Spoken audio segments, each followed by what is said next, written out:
Welcome to the after sermon, where we get to sit down with our communicators from the weekend and dive a little bit deeper into the weekend message and maybe unpack something that we didn't have time to get to or something that really kind of like sparked something in you. And Sure. so we're joined with Doug Miller. Thank you so much for What's being up, here. guys? Awesome. Awesome. All right.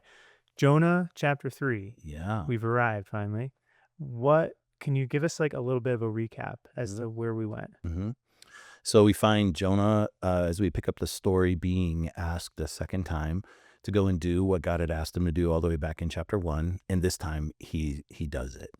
I would say he's still reluctant, Sure. and still doesn't have a heart for the Ninevites, but he says yes, and he goes, and he does what God told him to do. Okay. Okay, so sounds like Jonah's finally obeying. He's obeying. Right, right, right. Okay, Under so duress, under duress.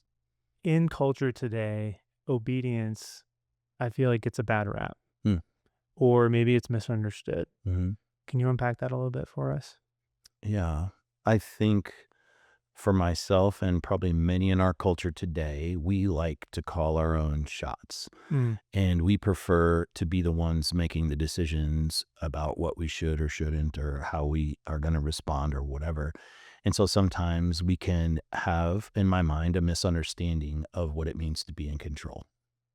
so good, so good, Yeah. so true. Not that anyone really wants to be in control of Right. things. No, no, Right. no, No. no, no.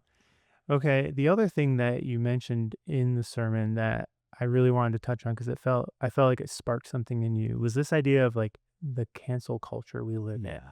Yeah. Why? Like what happened in you as you were speaking about that? Well, I think it's something that's been kind of stirring in my observation of the culture around us and how easy it is for all of us to fall into the current of this Mhm. culture this way. And it's just that there's lots of things that can happen in life, and there's lots of ways how we can get to a place where we begin to justify this kind of narrative where we just write people off. And I actually think social media has something to do with it because Yeah. we can like and unlike and follow and unfollow with a click of a button, but the problem is now that behavior is translating into real relationships Mm, that we have with people. And when there are things that happen, and some of them are very hard, yeah, sometimes these things hurt and wound us deeply. Sometimes they have a lifelong of implication in our life. sure. And some are much more trivial, but we get to a place where we just write people off and they're dead to us, basically.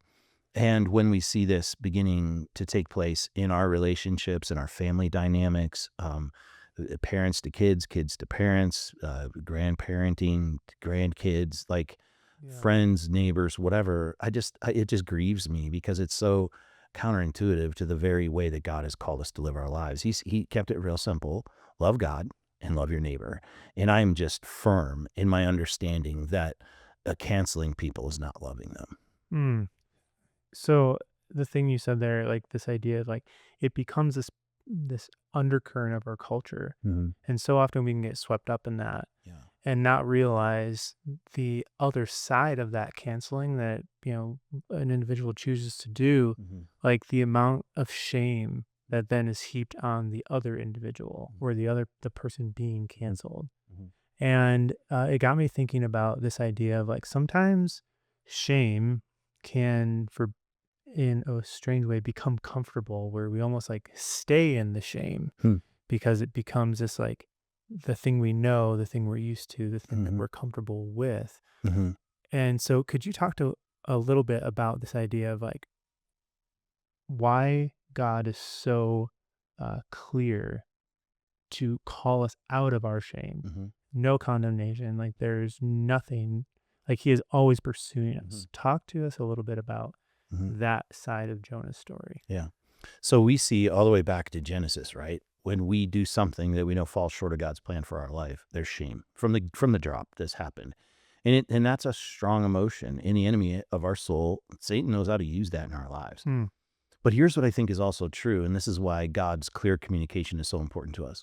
I think sometimes in our lives, when we begin to have the feelings of shame become things that define us, the narrative of life begins to verify that. Mm, Because we're going to go through circumstances and situations that will just kind of spark that feeling in us that seem to verify it. And then we're going to lean even more into the feelings of shame. And we need something that will counteract against that. And so I think that's why scriptures are so explicit, even God's own words about himself, that he's a God who's long suffering, that cares, that pursues, that chases after, that has mercy for us, that is unending. We need to know that, because so often we get to a place where we begin this narrative. Now, I think the other part that then becomes so significant to us, and why it was important to address this whole idea that we're a cancel culture these days, is that we're the hands and feet of Jesus.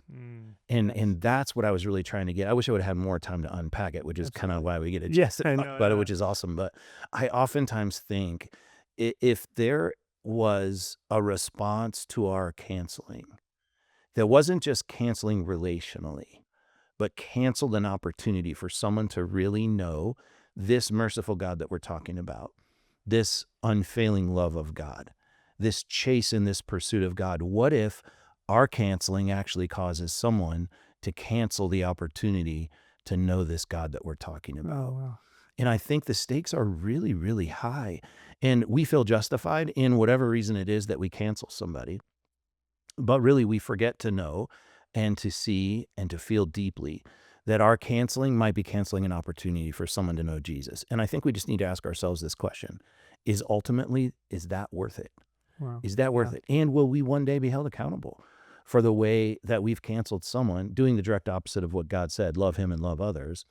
And because of that, we're somewhat responsible in some ways for the opportunity that someone has to know this grace and mercy of God. What if someone had treated us that way, and it would have turned us away from him? Like, it's just not okay that those in the family of God that are part of this whole Jesus following troop would say that with our words, but not with the way that we respond to people around us. So we need to think about this, and we need to let the Spirit of God speak to us about how we may have fallen into the current of a culture that so easily has been called a cancel culture, and we don't even think about it. We're just like, oh, that's who we are. That's what we do.